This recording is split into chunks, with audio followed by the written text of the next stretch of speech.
Israel y el Líbano se darán cita la próxima semana en Washington para iniciar negociaciones directas.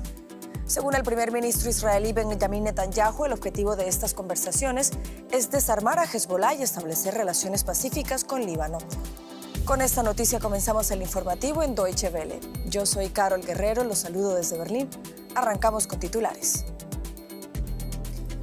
Mientras Israel habla de negociaciones directas con el Líbano, continúan los ataques contra Hezbollah. Según el Ministerio Libanés de Salud, los bombardeos han dejado más de 300 muertos. El presidente del país habla de masacre. Los precios del petróleo se disparan nuevamente tras el cierre del estrecho de Hormuz por parte de Irán. Teherán exige una tregua en el Líbano como condición esencial de cara a las negociaciones con Estados Unidos. Y Hungría celebra este domingo unas cruciales elecciones parlamentarias que podrían representar un mayor acercamiento a Rusia o un restablecimiento de los lazos con la Unión Europea.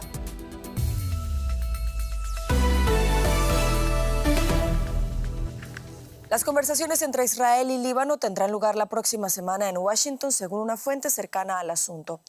Horas antes, el primer ministro israelí Benjamin Netanyahu había anunciado que su país iniciaría estas negociaciones lo antes posible con el fin de desarmar a Hezbollah y establecer relaciones pacíficas entre ambos países. Sin embargo, de momento los ataques contra Hezbollah en el Líbano continúan. Según las autoridades libanesas, más de 300 personas murieron en los recientes bombardeos israelíes. Tras los bombardeos israelíes del miércoles sobre Beirut, los rescatistas buscan supervivientes entre los escombros. Fueron los ataques más demoledores de Israel contra el Líbano desde el comienzo del actual conflicto con Hezbollah. Israel asegura que en 10 minutos alcanzó más de un centenar de objetivos de Hezbollah en todo el Líbano. Según informaciones, se emitieron avisos de evacuación en algunas zonas, pero no en todas. No puedo ni explicar lo intenso que fue, lo terrorífico, lo espantoso que fue. El ruido era fortísimo, aterrador, verdaderamente espantoso. Israel bombardeó el Líbano pese al anuncio de 2 semanas de tregua entre Estados Unidos e Irán. Tel Aviv y luego Washington argumentaron que el Líbano no estaba incluido en el acuerdo de alto el fuego. Irán y el mediador Pakistán aseguran que sí estaba incluido. Teherán afirma que no abandonará al pueblo libanés y amenazó con respuestas contundentes a cualquier violación de la tregua.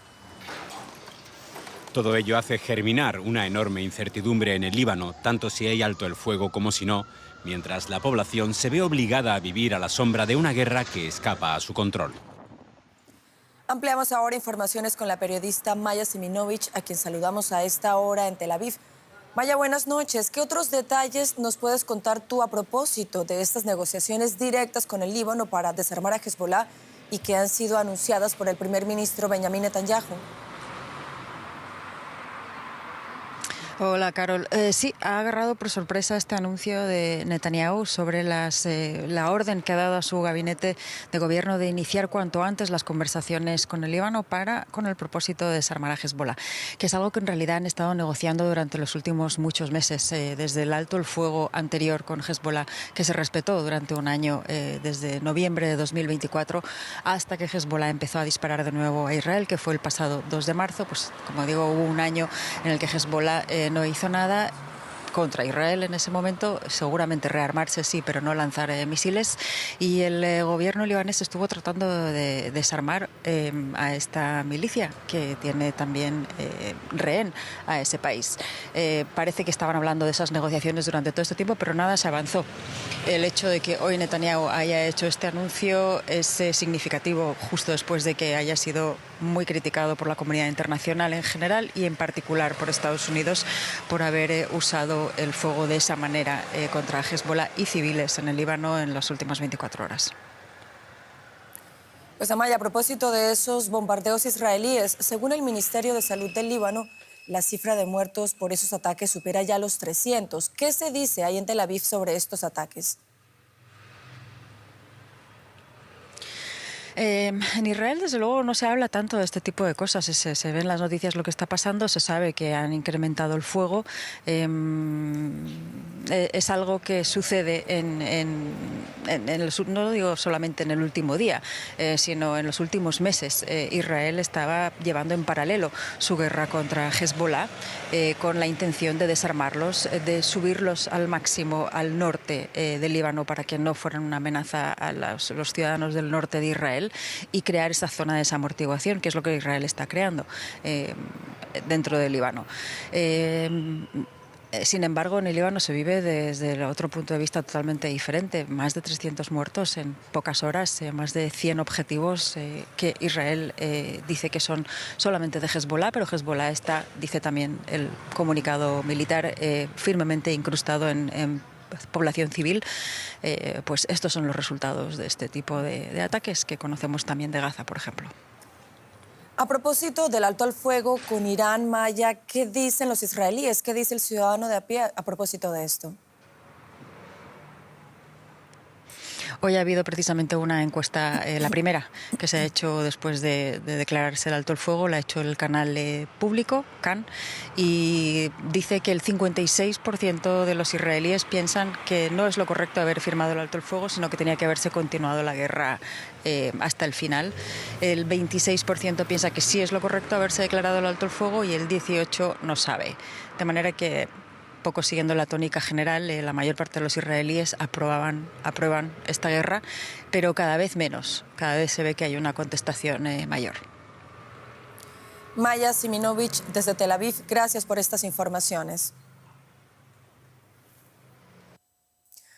Irán se ha negado a permitir la reapertura del estrecho de Hormuz mientras Israel mantenga los ataques en el Líbano contra Hezbollah, organización considerada terrorista por Alemania. Este jueves Teherán anunció que llevará el manejo del estrecho a una nueva fase. Esto según un mensaje atribuido al líder supremo Mojtaba Khamenei, que fue leído en la televisión estatal. El régimen iraní había insinuado el cobro de un peaje para la navegación por esa ruta marítima. En el comunicado que llega 40 días después de la muerte de su padre, el ayatolá Ali Khamenei, en un ataque de Estados Unidos a Israel sobre Teherán, el líder también destacó que Irán no quiere la guerra, pero que protegerá los derechos de su país.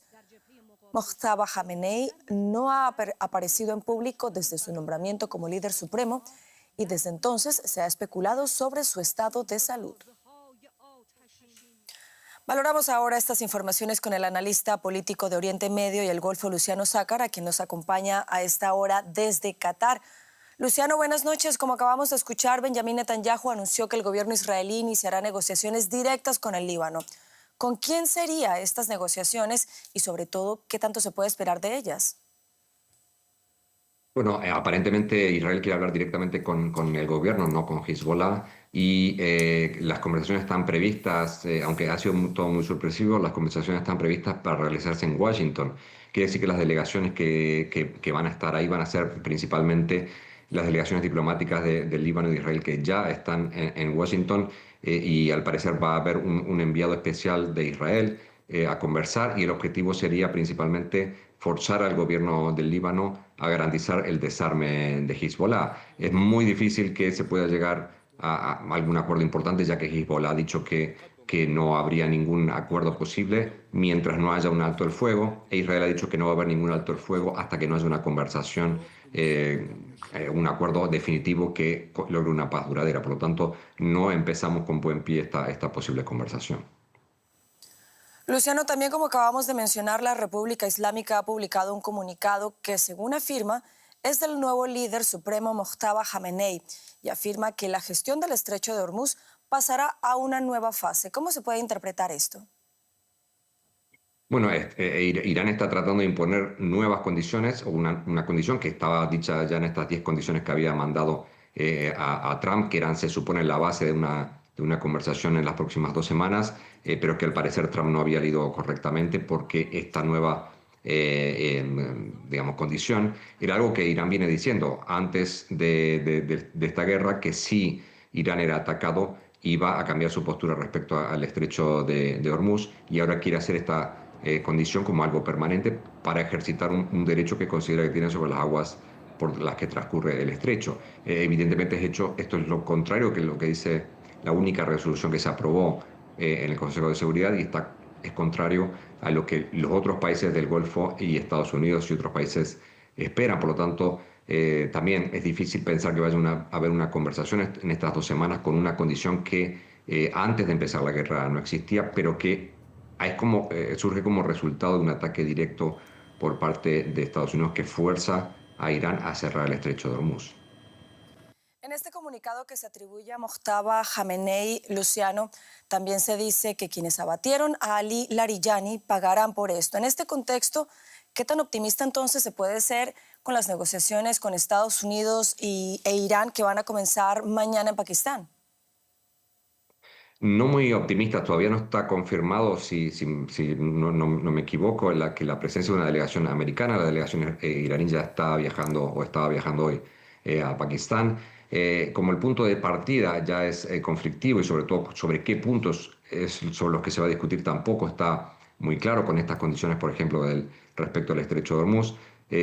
No espero que mañana o en estos próximos días tengamos un comunicado en el que se diga que ha habido un progreso en estas conversaciones, porque los dos actores están planteando estas conversaciones pensando que en realidad es una victoria y condiciones que se quieren imponer y no que se quieren negociar. No soy para nada optimista, desgraciadamente, y no creo que en estas 2 semanas logremos un acuerdo duradero, sobre todo teniendo en cuenta que hasta ahora tampoco ha parado los ataques en ninguna de las dos direcciones. Luciano Sácara, desde Qatar, gracias por tu análisis.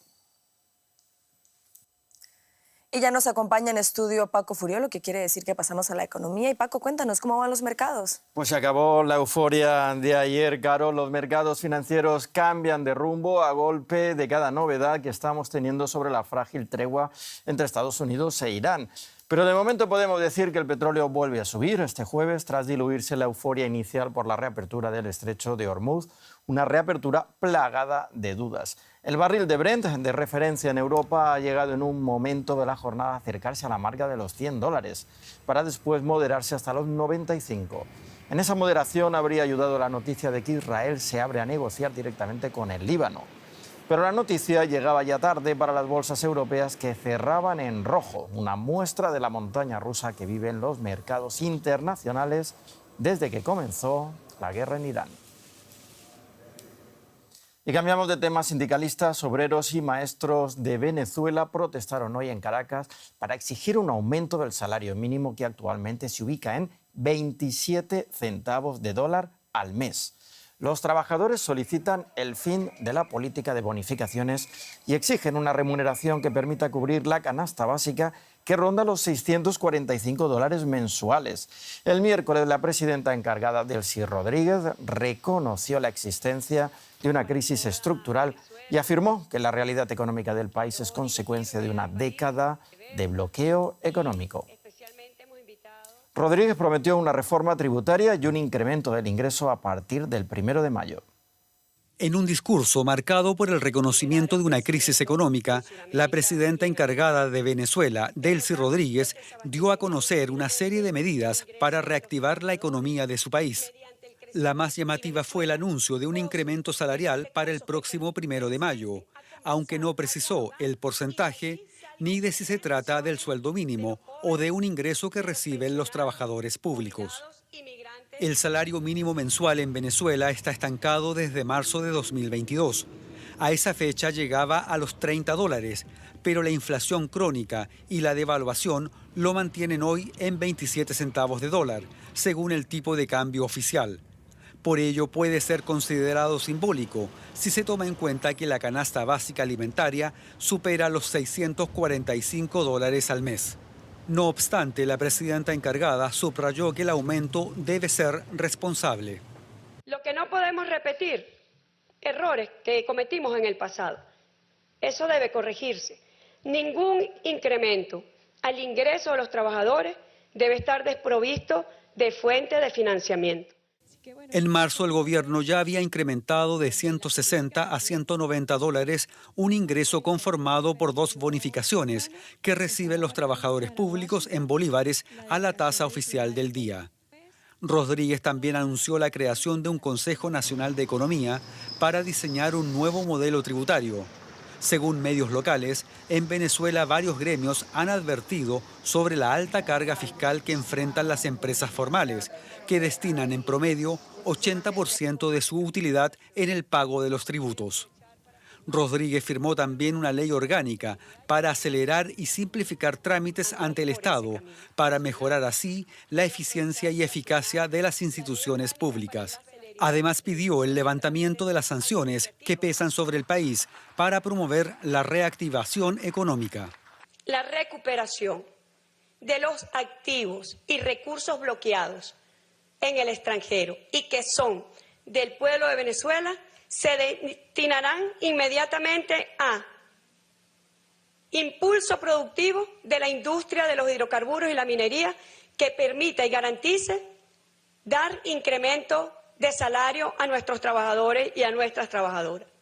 La líder chavista, que asumió las riendas del país tras la captura de Nicolás Maduro durante una operación militar estadounidense el 3 de enero pasado, dijo que los errores económicos del pasado deben corregirse. Y para saber más sobre este tema, nos vamos directos a Caracas y conectamos con el economista Asdrúbal Oliveros. Gracias por atendernos. Sobre el aumento del salario mínimo que propone Delcy Rodríguez, lo que más me ha llamado la atención es la cuantía del mismo. Estamos hablando de 27 centavos de dólar al mes, cuando la canasta de la compra supera los $600 al mes. ¿Cómo es posible tener unas cifras tan dispares? Mucho ha de subir el salario mínimo para cubrir las necesidades básicas. Sí, bueno, buenas tardes y saludos. Lo primero que hay que entender es que el salario es, digamos, simbólico en Venezuela porque los trabajadores del sector público y también del sector privado reciben una bonificación, un ingreso mensual. La diferencia es que estas bonificaciones no tienen incidencia en otros beneficios que tiene la legislación laboral para cálculo de la seguridad social, el seguro del desempleo o las vacaciones. Entonces, pero el ingreso de un trabajador del sector público está entre 130 y $200, dependiendo de la escala, pero no es salario, sino bajo bonos. Por eso la mayoría de los trabajadores públicos y sus sindicatos viene exigiendo que estos bonos se conviertan en salario y exigen que no le sigan aumentando los bonos, sino que se aumente el salario. El problema es que aumentar el salario implica para el Estado y también para el sector privado un incremento importante de los pasivos, porque la ley laboral establece un cálculo retroactivo, es decir, que todos estos compromisos se tienen que calcular con el último salario y por lo tanto, dada la elevada inflación de Venezuela, hace inviable financieramente para el Estado y los privados. De tal manera que para haber un aumento real del salario tiene que darse una reforma laboral y lo que vamos a ver en los próximos días es probablemente un anuncio principalmente de una bonificación adicional para los trabajadores para tratar de compensar la elevada inflación. Y brevemente, por favor, ¿qué sabemos de la reforma tributaria? ¿A quién va a afectar más? Bueno, la reforma tributaria está pensada principalmente para las empresas, pero creo que debería apuntar a una, digamos, revisión total. Hoy Venezuela tiene la tasa de pago de impuesto más alta de la América Latina. El sector formal es muy pequeño, así que creo que esta reforma tiene que apuntar a aumentar la formalización de negocios y también tratar de normalizar el tema, pero está pensada principalmente para el sector privado. Asdrúbal Oliveros, muchas gracias desde Caracas. A ustedes. Dejamos ahora la economía. Más noticias, Carol. Sí, Paco, hablamos ahora del presidente de Rusia, Vladimir Putin, quien dijo este jueves que declarará un alto al fuego en la guerra de Ucrania con motivo de la Pascua Ortodoxa. La tregua entrará en vigor en la tarde del domingo 11 de abril y se extenderá hasta el final del lunes, según informó el Kremlin en un comunicado oficial. La pasada semana Moscú rechazó la propuesta del presidente de Ucrania, Volodymyr Zelensky, de declarar conjuntamente una tregua durante la Pascua Ortodoxa y no emitió más comentarios hasta este jueves. Putin ya ha declarado al menos 2 veces una tregua unilateral de más de un día o más, mientras Zelensky siempre ha abogado por buscar treguas de 30 días. Y Hungría elegirá este domingo un nuevo parlamento. Pero estas no son unas elecciones cualquiera. Son unos comicios cruciales para el futuro de la Unión Europea. El actual primer ministro Viktor Orbán quiere poner fin al apoyo occidental a Ucrania y acercarse aún más a Rusia. Su principal rival, Péter Magyar, y líder del mayor partido opositor, el TISA, busca combatir la corrupción y restablecer las buenas relaciones de su país con Bruselas. Hungría se encuentra en una encrucijada política, acercarse más a Europa o a Rusia. El 12 de abril el país votará si prefiere una democracia liberal o un modelo más autoritario inspirado en Moscú. El actual primer ministro, Viktor Orbán, aboga por acabar con el apoyo occidental a Ucrania y por alejar aún más a su país de la Unión Europea. Nos están bloqueando algo que nos pertenece por derecho propio, nuestro dinero de Bruselas y nuestro petróleo de Ucrania. Los burócratas de Bruselas y los mafiosos de la guerra en Kiev nos están chantajeando, amenazando e intimidando. Apenas a unas calles de allí se celebra otra gran manifestación. Han venido a apoyar a Péter Magyar, el líder del principal partido opositor en Hungría, el proeuropeo TISA. Nuestra patria es parte de Occidente, de la Comunidad Europea. Nuestra nación es parte de la OTAN. 2 manifestaciones y un país profundamente dividido. Este domingo elegirán un nuevo parlamento. Orbán presenta estos comicios como una elección entre la guerra y la paz, mientras que su oponente Magyar aboga por un retorno de Hungría a la senda europea. ¿Pero podrá Magyar destronar a Orbán? Las nuevas generaciones húngaras han crecido con un único primer ministro, Viktor Orbán. Según las encuestas, esta franja de edad es también la más escéptica con su gestión. Durante 16 años, Orbán y su partido, el Fidesz, han dominado el panorama político, pasando de ser una formación de centro-derecha a una fuerza populista radical de derecha. Orbán ha estrechado lazos con regímenes autoritarios, especialmente con la Rusia de Vladimir Putin. El presidente de Estados Unidos, Donald Trump, apoya abiertamente la reelección de Orbán.